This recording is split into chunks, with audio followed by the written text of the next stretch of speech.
Some days we drive luxury cars. Some days we drive SUVs that can go off-road. But on rare days like this one, we come across something very, very special.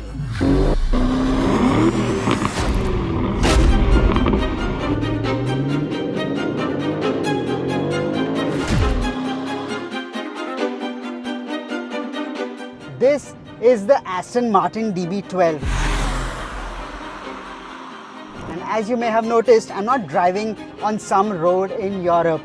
This is on the outskirts of Pune, and I'm taking you to one of our favorite driving roads to answer two simple questions. Are we ready for super touring? And can you drive an Aston Martin, a 4.5 crore Aston Martin on the roads in India? I'm Anand Mohan, you're watching Evo India, and this is our review of the Aston Martin DB12.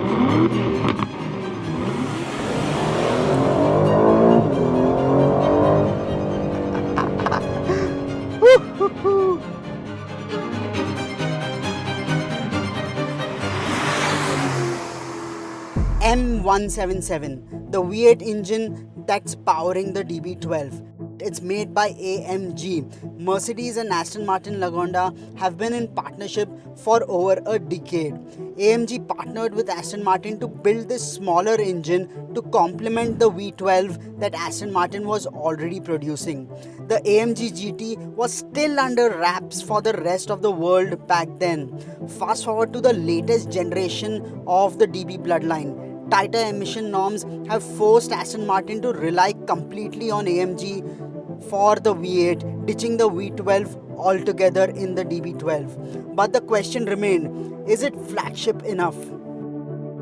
While the DB11, the DBX and the Vantage all sported AMG V8 engines, with Lawrence Stroll at the helm of the new Aston Martin, he struck a deal with Mercedes-Benz to deliver bespoke AMG engines for Aston Martin, which meant unique power and torque figures that were suited to the Aston Martins of the future, and the DB12, it benefits from it. Then Aston Martin roped in Ferrari's Amedeo Felisa, and he in turn got in a bunch of engineers who fine-tuned the DB12 to make it a better handler, and it really shows on winding roads like these. It's a heavy car, but the way it takes these corners, this car in fact is actually lighter than the DB11 and is about 100 kilos lighter than the V12 DB11. That makes it agile, and you can see the weight distribution is just there. The way this car handles corners, the steering, the weight in the steering, it all just works perfectly. It's a proper touring car on such winding roads. It's amazing how such a large car, the DB12 is a wide car, it's a long car, it's almost 4.85 meters, yet the way it takes on the winding roads of India, it's amazing how you can go touring in a car like this everywhere in the country. To reach to the good roads, if you have to reach to the good roads, you have to negotiate some bad roads, and that's where the DB12, it really excels, putting behind it all the bad roads that it encounters to get to the nice roads where you really enjoy driving a car like this.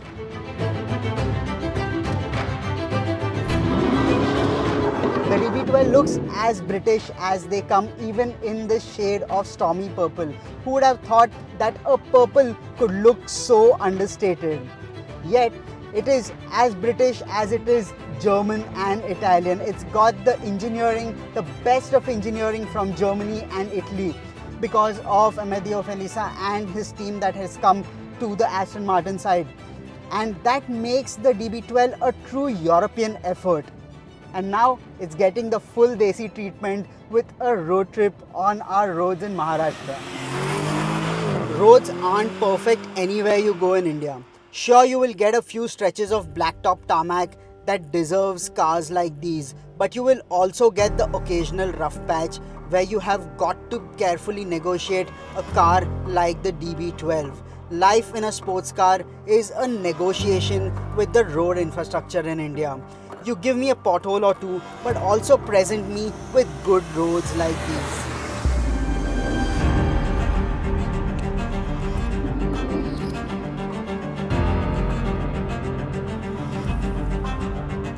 The Western Ghats doesn't get enough credit for its beauty. It stretches all the way from Gujarat to the southern tip of India and forms a buffer between the coast and the plains in India. The weather on either side is very different, and there's a different microclimate when you are passing these ghats. A lot of lakes form around, and the roads that snake around it, these are beautiful driving roads. They're easily accessible to a majority of the country, and you can really enjoy driving a good car on these roads now. Most of them are very well paved, nice black ribbon satin tops. You gotta be a little careful, of course, because you're driving in India and you will get a pothole or two, a little bit of rough section somewhere, but you can drive cars like these in India now. The seasons change and bring with them a variety of colors and moods to the roads around here. It's a place to stop ever so often from driving to soak in that beautiful view.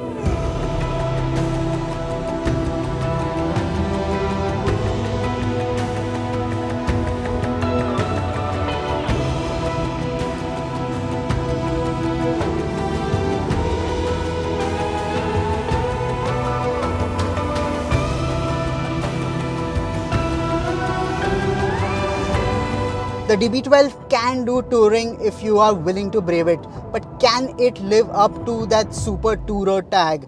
I'm about to find out.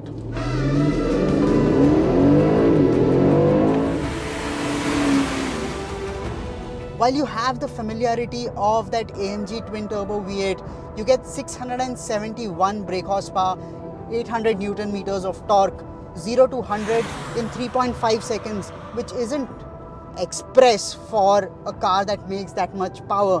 But remember, this car is not aiming to be your sports car for track days. It is your car for long distance journeys. The DB12 has an easy demeanor about it. That's why you can drive long distances in it. The seats are extremely comfortable, and the suspension is tuned perfectly, especially when you put it in comfort. This car can really go long distances. You could clock hundreds and hundreds of kilometers even in India when you want to. This car can actually go distances, and it doesn't have very low ground clearance. 135 mm of ground clearance is something you can manage on our roads now. And when you want it, turn it into Sport Plus, and this can actually become a very nice agile car around a set of bends.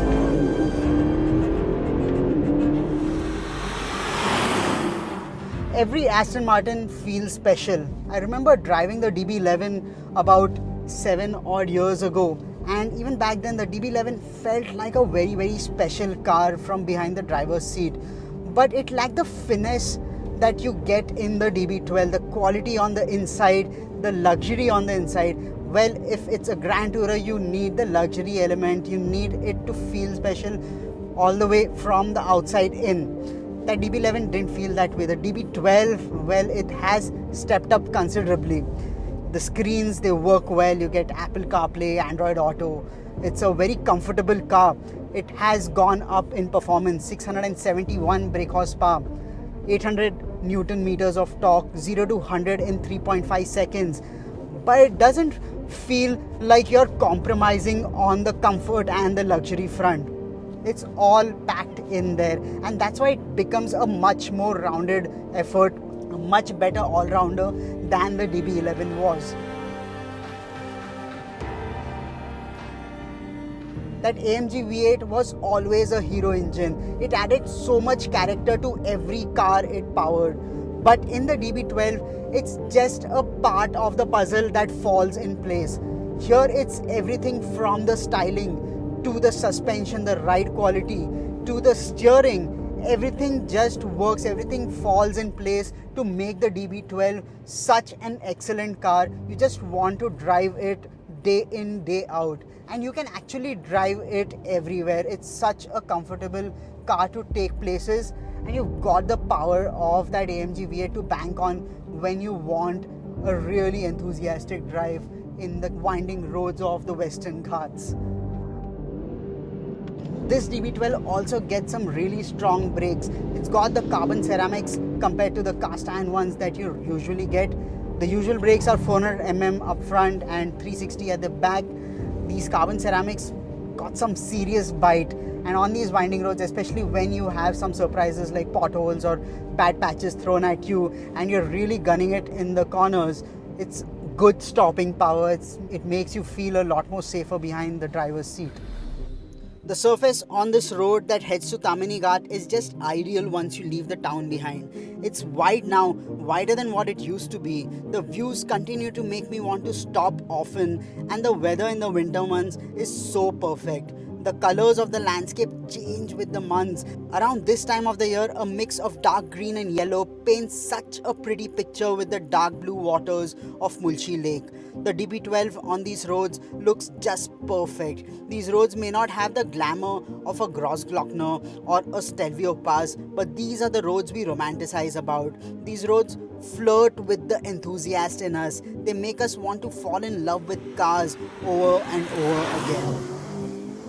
Where there's love, there's beauty, and the DB12 is a very beautiful car. It looks very familiar, not a radical shift from the DB11, but the tighter, more modern lines and the bold colors are a new approach. In this striking purple, it's almost as if the British genes in the brand have gone into hiding. Classic under the radar colors may not work anymore. In our times of instant gratification, of peer pressure on social media, you want a car that's bright and blingy. Is that what we are going to see from Aston Martin going forward? Maybe, maybe not. But look past the color and my god, this is a stunning car from every angle. It sticks to the cliche, a sight for sore eyes. You say sore, I say a DB12 could make a blind man see again. Driving the DB12 is like an occasion. I can't buy one right now, but I can imagine now what it's like to own one. It can make you feel so special, but only if you get out and drive. So find your favorite driving road and the DB12 will reward you with a memorable experience. Is it a Supertourer though? Well, I don't think so, but it's a superb Grand Tourer.